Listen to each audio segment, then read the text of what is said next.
Hi hello welcome back to Chaitra Hemanth Kannada logs.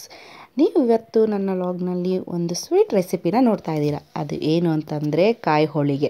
ಹೌದು, ಈಗ ಏನಿದ್ರು ಹಬ್ಬದ ಸೀಸನ್ಗಳು ಬರ್ತಾ ಇದೆ. ನ್ಯೂ ಇಯರ್ ಬರುತ್ತೆ, ಏಕಾದಶಿ ಬರುತ್ತೆ, ಮತ್ತು ಸಂಕ್ರಾಂತಿ ಹಬ್ಬಗಳು ಬರುತ್ತೆ. ಹೀಗೆ ಸಾಲು ಸಾಲಾಗಿ ಹಬ್ಬಗಳು ಬರುತ್ತಲ್ವ, ಅದಕ್ಕೋಸ್ಕರ ನಾನಿವತ್ತು ನಿಮಗೆ ಕಾಯಿ ಹೋಳಿಗೆ ಮಾಡೋದನ್ನ ತೋರಿಸ್ತಾ ಇದ್ದೀನಿ. ಇಲ್ಲಿ ನಾವು 3 ಕಾಯಿನ ತುರಿದು ಅದನ್ನು ಸ್ವಲ್ಪ ಗ್ರೈಂಡ್ ಮಾಡ್ಕೊತಾ ಇದ್ದೀವಿ. ಜಸ್ಟ್ ಒಂದೊಂದು ಸುತ್ತು ಗ್ರೈಂಡ್ ಮಾಡಿದ್ರೆ ಸಾಕು, ತುಂಬ ಏನು ರುಬ್ಬುವಂಥ ಅವಶ್ಯಕತೆ ಇಲ್ಲ. ಸೊ ಎಷ್ಟೆಷ್ಟು ನಿಮ್ಮ ಮಿಕ್ಸಿ ಹಿಡಿಯುತ್ತೆ ಅಷ್ಟು ಗ್ರೈಂಡ್ ಮಾಡಿ ಒಂದು ಪಾತ್ರೆಗೆ ಶಿಫ್ಟ್ ಮಾಡ್ಕೊತಾ ಇದ್ದೀವಿ.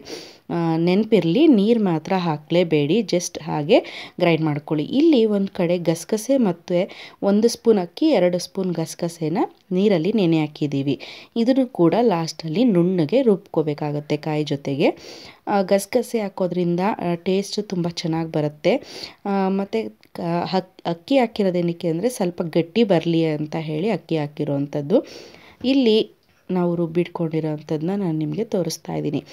ಇಲ್ಲಿ ಇನ್ನು ಸಣ್ಣ ಸಣ್ಣ ಕಾಯಿ ಪೀಸ್ಗಳಿರುತ್ತಲ್ವ, ಅದ್ರ ಜೊತೆಗೆ ಒಂದು 10 ಏಲಕ್ಕಿ ಮತ್ತು ಗಸಗಸೆ ಅಕ್ಕಿ ಮಿಶ್ರಣನ ಇದಕ್ಕೆ ಹಾಕಿ ಚೆನ್ನಾಗಿ ನುಣ್ಣಗೆ ರುಬ್ಕೋಬೇಕಾಗತ್ತೆ. ಇದರಲ್ಲಿ ಗಸಗಸೆಗೆ ನೆನೆ ಹಾಕಿದ ನೀರನ್ನ ಮಾತ್ರ ಬಿಟ್ಟರೆ ಇನ್ನೇನು ನೀರನ್ನ ಯೂಸ್ ಮಾಡಲಿಕ್ಕೆ ಹೋಗಬಾರ್ದು. ಸೊ ಇದನ್ನು ಕೂಡ ಕ್ಲೀನಾಗಿ ಪೇಸ್ಟ್ ಮಾಡ್ಕೊಳ್ಳೋಣ. ಸೊ ನಾನಿಲ್ಲಿ ಬೆಲ್ಲ ಇಟ್ಕೊಂಡಿದ್ದೀನಿ. 3 ಬೆಲ್ಲದ ಉಂಡೆಗಳನ್ನ ತಗೊಂಡಿದ್ದೀನಿ, ಉಂಡೆ ಬೆಲ್ಲ. ನಾವು 3 ಕಾಯಿ ಹಾಕಿರೋದ್ರಿಂದ 3 ಉಂಡೆ ಬೆಲ್ಲ ಸಾಕಾಗತ್ತೆ. ಸೊ ಇದನ್ನು ಚೆನ್ನಾಗಿ ಚೆಚ್ಚಿ ಸಣ್ಣದಾಗಿ ಪುಡಿ ಮಾಡ್ಕೊಳ್ಳೋಣ. ಸೊ ಪುಡಿ ಮಾಡ್ಕೊಳ್ಳೋದ್ರಿಂದ ನಮಗೆ ಬೇಗ ಪಾಕ ಮಾಡೋದಕ್ಕೆ ಈಸಿ ಆಗುತ್ತೆ. ಅದಕ್ಕೋಸ್ಕರ ಸಣ್ಣದಾಗಿ ಪುಡಿ ಮಾಡ್ಕೊತಾ ಇದ್ದೀನಿ. ಇಲ್ಲಿ ನಾನು ತೆಂಗಿನಕಾಯಿ ತುರಿದಿದ್ದು ಮತ್ತು ಅದಕ್ಕೆ ಬೆಲ್ಲ, ಚೆಚ್ಚಿರೋ ಬೆಲ್ಲನ ಹಾಕಿ ಈಗ ಚೆನ್ನಾಗಿ ಮಿಕ್ಸ್ ಮಾಡ್ತಾ ಹೋಗಬೇಕಾಗತ್ತೆ. ಸೊ ಇದನ್ನು ಜಾಸ್ತಿ ಹೈ ಫ್ಲೇಮ್ ಮಾಡೋಕ್ಕೆ ಹೋಗಬೇಡಿ. ಹೈ ಫ್ಲೇಮ್ ಮಾಡಿದ್ರೆ ಕೆಳಗಡೆ ಎಲ್ಲ ತಳ ಹಿಡಿದು ಬಿಡುತ್ತೆ. ಅದ್ರ ಸ್ಮೆಲ್ ಬಂತು ಅಂದರೆ ಇಡೀ ಹೂರಣನೇ ಹಾಳಾಗುತ್ತೆ. ಅದಕ್ಕೋಸ್ಕರ ಲೋ ಫ್ಲೇಮ್ನಲ್ಲೇ ನೀವು ಇದನ್ನು ಮಾಡಬೇಕಾಗತ್ತೆ. ನೀವು ಕೈ ಆಡಿಸ್ತಾ ಇದ್ದಾಗ ಲೋ ಫ್ಲೇಮ್ ಮಾಡಿ, ಕೈ ಆಡ್ಸೋಕ್ಕೆ ಬಂದಾಗ ಸ್ವಲ್ಪ ಹೈ ಫ್ಲೇಮ್ ಮಾಡಿಕೊಂಡ್ರೆ ಸಾಕು. ಸೊ ಕಾಯಿ ಆಗಿರೋದ್ರಿಂದ ಬೇಗ ತಳ ಹಿಡಿದ್ಬಿಡುತ್ತೆ. ಹುಷಾರಾಗಿ ಮಾಡ್ಕೊಳ್ಳಿ. ನೋಡಿ, ಇಲ್ಲಿ ಆಲ್ಮೋಸ್ಟ್ ಆಗ್ತಾ ಬರ್ತಾ ಇದೆ. ನಮಗಿನ್ನ ಬೆಲ್ಲ ಕರಗಬೇಕು ಮತ್ತು ಇದು ಕಲರ್ ಕೂಡ ಚೇಂಜ್ ಆಗುತ್ತೆ. ಮತ್ತು ಇದನ್ನು ತುಂಬ ಹೊತ್ತು ಬಿಡೋದು ಬೇಡ. ತುಂಬ ಹೊತ್ತು ಬಿಟ್ಬಿಟ್ರೆ ಉಡಿ ಆಗೋಗುತ್ತೆ, ನಮಗೆ ಉಂಡೆ ಕಟ್ಟಲಿಕ್ಕೆ ಆಗೋದಿಲ್ಲ. ಸೊ ಇವಾಗ ನೋಡ್ಬೋದು ನೀವು, ಕಲರ್ ಚೇಂಜ್ ಆಗಿದೆ. ನಮಗೆ ಆಲ್ಮೋಸ್ಟ್ ನಮ್ಮ ಹೂರಣ ರೆಡಿಯಾಗಿದೆ. ಇವಾಗ ನೋಡಿ, ನೀವು ಕಲರ್ ಡಿಫ್ರೆನ್ಸ್ ಗೊತ್ತಾಗುತ್ತೆ. ಮತ್ತು ಇದನ್ನು ಮುಟ್ಟಿದಾಗ ನಮಗೆ ಕೈಗೆ ಅಂಟಬೇಕಾಗತ್ತೆ. ಉಂಡೆ ಕಟ್ಟೋ ರೀತಿಲಿ ಅಂಟಬೇಕು. ನೋಡಿ, ಹಿಂಗೆ ಹಾಕಿದ್ರೆ ಅದು ಉಂಡೆ ಟೈಪಲ್ಲಿ ಬರುತ್ತೆ. ಸೊ ಇವಾಗ ನಮ್ಮ ಹೂರಣ ರೆಡಿಯಾಗಿದೆ. ಸೊ ಹೂರಣ ರೆಡಿ ಆಯಿತು. ಇವಾಗ ನಾವು ಕಣಕ ರೆಡಿ ಮಾಡ್ಕೊತಾ ಇದ್ದೀವಿ. ನಾನು ಈ ಬಟ್ಲು ಫುಲ್ಲು ಚಿರೋಟಿ ರವೆ ಮತ್ತು 1 ಬಟ್ಲು ಫುಲ್ಲು ಮೈದಾ ಹಿಟ್ಟನ್ನ ತಗೊಂಡಿದ್ದೀನಿ. ಎರಡೂ ಸಮ ಪ್ರಮಾಣದಲ್ಲಿ ತಗೊಂಡಿದ್ದೀನಿ. ಸೊ ಅದು 1/4 kg, ಇದು 1/4 kg, ಒಟ್ಟಾರೆ ಅರ್ಧ kg ಅಳತೆಯಲ್ಲಿ ನಾನು ತಗೊಂಡಿರೋ ಅಂಥದ್ದು. ಅದಕ್ಕೆ ಸ್ವಲ್ಪ ಉಪ್ಪು ಮತ್ತು ಒಂದು ಅರ್ಧ ಚಮಚದಷ್ಟು ಅರಿಶಿಣನ ತಗೊಂಡಿದ್ದೀನಿ. ಸೊ 1-2 ಸ್ಪೂನಷ್ಟು ಎಣ್ಣೆ ಕೂಡ ಮೇಲ್ಗಡೆಯಿಂದ ಹಾಕ್ಕೊಂಡು ಇಷ್ಟನ್ನು ಕ್ಲೀನಾಗಿ ಮಿಕ್ಸ್ ಮಾಡ್ಕೋಬೇಕು. ನೀರು ಹಾಕೋಕ್ಕೂ ಮೊದಲೇ ಚೆನ್ನಾಗಿ ಮಿಕ್ಸ್ ಮಾಡ್ಕೊಳ್ಳೋಣ. ಸೊ ಮಿಕ್ಸ್ ಮಾಡೋದ್ರಿಂದ ಮೈದಾ ಹಿಟ್ಟು ಮತ್ತು ಚಿರೋಟಿ ರವೆ, ಉಪ್ಪು, ಅರಿಶಿಣ ಎಲ್ಲನೂ ಕೂಡ ಸಮ ಪ್ರಮಾಣದಲ್ಲಿ ಮಿಕ್ಸ್ ಆಗುತ್ತೆ. ಸೊ ಅದಕ್ಕೋಸ್ಕರ ಕ್ಲೀನಾಗಿ ಮಿಕ್ಸ್ ಮಾಡ್ಕೊಳ್ಳಿ. ಸೊ ಇಲ್ಲಿ ನಾನಿವಾಗ ಸ್ವಲ್ಪನೇ ನೀರು ಹಾಕ್ತಾ ಕಲಿಸ್ಕೊಂಡು ಹೋಗ್ತೀನಿ. ಸೊ ಫುಲ್ಲು ನೀರು ಹಾಕ್ಬಿಟ್ರೆ ನಮಗೆ ತೆಳುವಾಗಿಬಿಡುತ್ತೆ ಅಥವಾ ಗಟ್ಟಿಯಾಗಿಬಿಡುತ್ತೆ. ಸೊ ಅದಕ್ಕೋಸ್ಕರ ನೋಡ್ಕೊತಾ ಸ್ವಲ್ಪನೇ ನೀರು ಹಾಕ್ತಾ ಮಿಕ್ಸ್ ಮಾಡಬೇಕು. ಇದು ಚಪಾತಿ ಹಿಟ್ಟಿನ ಅದಕ್ಕೆ ಬೇಡ, ಇನ್ನೂ ಸ್ವಲ್ಪ ತೆಳು ಬೇಕು. ಮತ್ತು ತುಂಬಾ ತೆಳು ಬೇಡ ನಮಗೆ. ನಾನು ತೋರಿಸ್ತೀನಿ ಎಷ್ಟು ಪ್ರಮಾಣದಲ್ಲಿ ಇರಬೇಕು ಅಂತ ಹೇಳಿ. ಅಷ್ಟು ಪ್ರಮಾಣದಲ್ಲಿ ನಾವು ಕಲಿಸ್ಕೋಬೇಕಾಗತ್ತೆ. ಚಪಾತಿಗೆ ಬೇರೆ ಥರ, ಈ ಒಬ್ಬಟ್ಟಿಗೆ ಹೋಳಿಗೆಗೆ ಬೇರೆ ಥರ ಇರುತ್ತೆ. ನೋಡ್ಬೋದು ನೀವು, ನಾನು ಸ್ವಲ್ಪನೇ ನೀರು ಹಾಕ್ತಾ ಮಿಕ್ಸ್ ಮಾಡ್ತಾ ಹೋಗ್ತಾ ಇದ್ದೀನಿ. ಸೊ ಇದರಲ್ಲಿ ಮೇನ್ ಇಂಪಾರ್ಟೆಂಟೇ ಇದನ್ನು ಕಲಿಸೋ ಅಂಥದ್ದು. ಇದು ಕ್ಲೀನಾಗಿ ಬಂತು ಅಂದರೆ ನಿಮಗೆ ಒಬ್ಬಟ್ಟು ಸಾಫ್ಟಾಗಿ ಚೆನ್ನಾಗಿ ಬರುತ್ತೆ. ನೋಡ್ಬೋದು ನೀವಿಲ್ಲಿ ನಾನು ಯಾವ ರೀತಿಯಲ್ಲಿ ಮಿಕ್ಸ್ ಮಾಡ್ತಾ ಇದ್ದೀನಿ ಅಂತ. ಇವಾಗ ನಾನು ಇದಕ್ಕೆ ಎಣ್ಣೆ ಹಾಕ್ಕೊತ ಮಿಕ್ಸ್ ಮಾಡ್ತಾ ಹೋಗ್ತೀನಿ. ಎಣ್ಣೆ ಇದಕ್ಕೆ 1.5 ಕಪ್ ಅಷ್ಟಾದರೂ ಬೇಕಾಗತ್ತೆ. ತುಂಬಾ ಎಣ್ಣೆ ಬೇಕು. ಎಣ್ಣೆ ಹಾಕೋಕ್ಕೂ ಮುಂಚೆನೂ ಚೆನ್ನಾಗಿ ನಾದ್ಕೊಳ್ಳೋಣ. ನೋಡ್ಬೋದು ನೀವು, ಅದು ಕೈಗೆ ಅಂಟಬಾರ್ದು. ಮತ್ತು ಚೆನ್ನಾಗಿ ಅದು ನಮಗೆ ಹಿಂಗೆ ಮುಟ್ಟಿದಾಗ ಫುಲ್ ಸಾಫ್ಟ್ ಫೀಲಿಂಗ್ ಆಗಬೇಕು. ಹಿಂಗೆ ಎತ್ತಿ ಬಿಟ್ಟಾಗ ಅದು ನಮಗೆ ಸ್ವಲ್ಪ ತೆಳು ಇರಬೇಕು. ಆ ಕಂಟೆಸ್ಟಲ್ಲಿ ನೀವು ಕಲಿಸ್ಕೊಬೇಕಾಗತ್ತೆ. ಈಗ ನಾನು ಸ್ವಲ್ಪ 1.5 ಬಟ್ಲು ಒಂದೇ ಸಲ ಹಾಕಬಾರ್ದು. ಸ್ವಲ್ಪ ಸ್ವಲ್ಪನೇ ಹಾಕ್ತಾ ನಾದ್ಕೊಳ್ತಾ ಹೋಗಬೇಕಾಗತ್ತೆ. ನೀವು ನೋಡ್ಬೋದು ನಾನು ಸ್ವಲ್ಪನೇ ಹಾಕ್ತಾ ಅದನ್ನು ಚೆನ್ನಾಗಿ ನಾದ್ತಾ ಇದ್ದೀನಿ. ನೀವು ಎಷ್ಟು ನಿಮ್ಮ ಎನರ್ಜಿ ಬಿಟ್ಟು ಅದನ್ನು ನಾದ್ತೀರೋ ಅಷ್ಟು ಸಾಫ್ಟಾಗಿ ಅಷ್ಟು ಚೆನ್ನಾಗಿ ಉಬ್ಬಿ ಬರುತ್ತೆ ಹೋಳಿಗೆ. ಸೊ ಅದಕ್ಕೋಸ್ಕರ ನೀವು ಚೆನ್ನಾಗಿ ನಾದಬೇಕಾಗತ್ತೆ.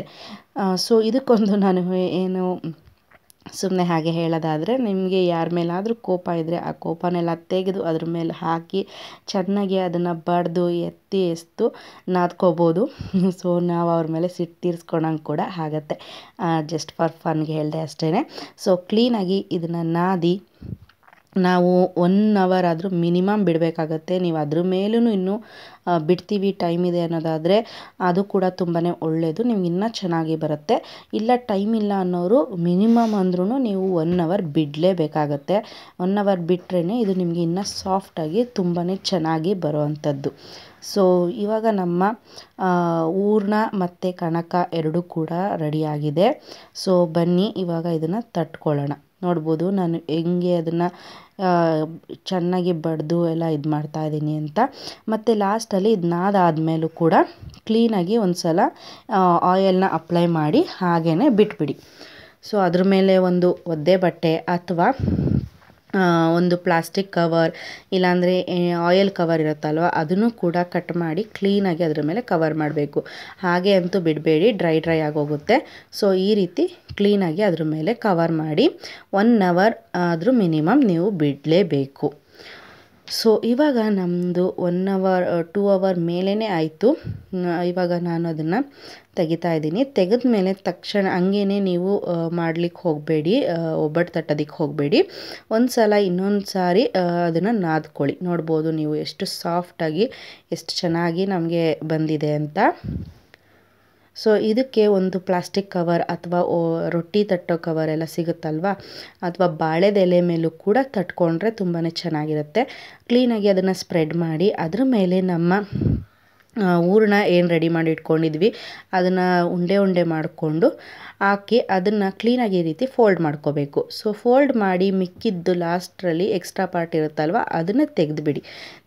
ತೆಗಿಲಿಲ್ಲ ಅಂದರೆ ತುಂಬಾ ಹಿಟ್ಟಿಟ್ಟು ಅನಿಸ್ಬಿಡುತ್ತೆ, ಚೆನ್ನಾಗಿರಲ್ಲ. ಸೊ ಆ ಎಕ್ಸ್ಟ್ರಾ ಪಾರ್ಟ್ನ ತೆಗೆದು ಈಗ ಕೈ ಆಯಿಲ್ ಮಾಡಿಕೊಂಡು ಕ್ಲೀನಾಗಿ ಸ್ಪ್ರೆಡ್ ಮಾಡ್ತಾ ಹೋಗಬೇಕಾಗತ್ತೆ. ನೀವು ಸೆಂಟ್ರಿಂದ ಕ್ಲೀನಾಗಿ ಎಲ್ಲ ಕಡೆಗೂ ಸ್ಪ್ರೆಡ್ ಮಾಡ್ತಾ ಹೋದರೆ ನಿಮಗೆ ಹೋಳಿಗೆ ತುಂಬ ಸ್ವೀಟ್ ಸಿಗುತ್ತೆ. ಇಲ್ಲ ಅಂದರೆ ನೀವು ತಟ್ಟುವಾಗ ಕ್ಲೀನಾಗಿ ತಟ್ಟಲಿಲ್ಲ ಅಂತ ಅಂದರೆ ಒಂದೊಂದು ಕಡೆ ಹಿಟ್ಟಿಟ್ಟು ಸರ ಸಿಗುತ್ತೆ. ಸೊ ಅದಕ್ಕೋಸ್ಕರ ಕ್ಲೀನಾಗಿ ಸೆಂಟ್ರಿಂದ ನೀವು ತಟ್ತಾ ಹೋಗ್ಬೋದು. ನೋಡ್ಬೋದು ಇವಾಗ ನಾವು ಇದನ್ನು ತವಾ ಮೇಲೂ ಕೂಡ ಹಾಕ್ಕೊಂಡಿದ್ದೀವಿ. ಕ್ಲೀನಾಗಿ ಉಬ್ಬಿ ಬರುತ್ತೆ. ಎಷ್ಟು ಚೆನ್ನಾಗಿತ್ತು ಅಂದರೆ ತುಂಬಾ ಚೆನ್ನಾಗಿತ್ತು ಟೇಸ್ಟು. ನೀವು ಕೂಡ ಒಂದು ಸಲ ಟ್ರೈ ಮಾಡಿ ನಿಮಗೆ ಹೇಗೆ ಬಂತು ಹೋಳಿಗೆ ಅಂತ ಕೂಡ ನನ್ನ ಜೊತೆ ನೀವು ಶೇರ್ ಮಾಡ್ಕೋಬೋದು. ಈ ಒಬ್ಬಟ್ಟನ್ನ ನೀವು ಮಾಡಿದ ತಕ್ಷಣ 1 ಬೈ 1 ಅದ್ರ ಮೇಲೊಂದು ಇಡಕ್ಕೆ ಹೋಗಬೇಡಿ. ಕ್ಲೀನಾಗಿ ಒಂದು ಪೇಪರ್ ಮೇಲೆ ಇಟ್ಟು ತಣ್ಣಗಾದ ನಂತರನೇ ಎತ್ತಿಡಬೇಕಾಗತ್ತೆ. ಸೊ ಇವಾಗ ನಮ್ಮ ಹೋಳಿಗೆ ರೆಡಿಯಾಗಿದೆ. ಬಿಸಿ ಬಿಸಿ ಹೋಳಿಗೆ ಮೇಲೆ ತುಪ್ಪ ಹಾಕ್ಕೊಂಡು ತಿಂತಾ ಇದ್ದರೆ ಅದರ ರುಚಿನೇ ಬೇರೆ ಅಂತ ಹೇಳ್ಬೋದು.